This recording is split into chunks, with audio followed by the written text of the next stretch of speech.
Hello everyone! Ayan, na-miss ko kayong lahat. Ayan, bago natin umpisahan or bago ninyo panoorin ang aking journey na ito, gusto ko pong i-clarify na ang sakit ko po ay ER positive breast cancer. Hindi pa po ako mamamatay, charot.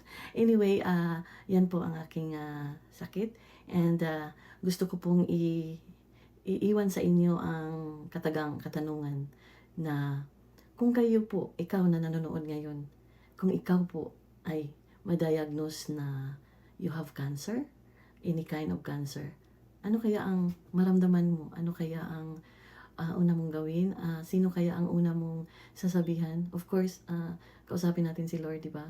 Pero ano ba ang maramdaman mo? Dahil sa totoo lang, nung una akong sinabihan na i-biopsy ako dahil mayroon silang suspicious, sabi ko, whatever happens, kung ano man ang result, handa na ako. Pwede na akong mamatay. Pero hindi pala ganun ang sitwasyon. Nung nalaman ko yung tinawag sa akin sa doktor na, Robbie, napakatahimik niya at saka napaka-serious, sabi niya, you have cancer.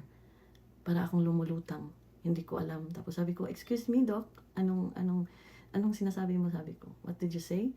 Ganun ang ano ko. Tapos alam niyo pa, nalalaman ko yung May 6 ata.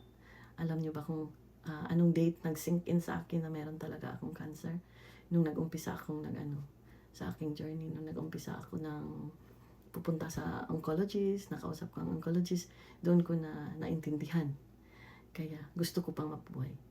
Kaya itanong ko sa inyo, ano kaya kung ibalik ta rin din natin ang sitwasyon, kung mama mo, kung pamilya mo, yung anak mo, papa mo, tapos wala kang kapira-pera, anong gagawin mo kung malalaman mo na may cancer ang isa sa iyong pamilya?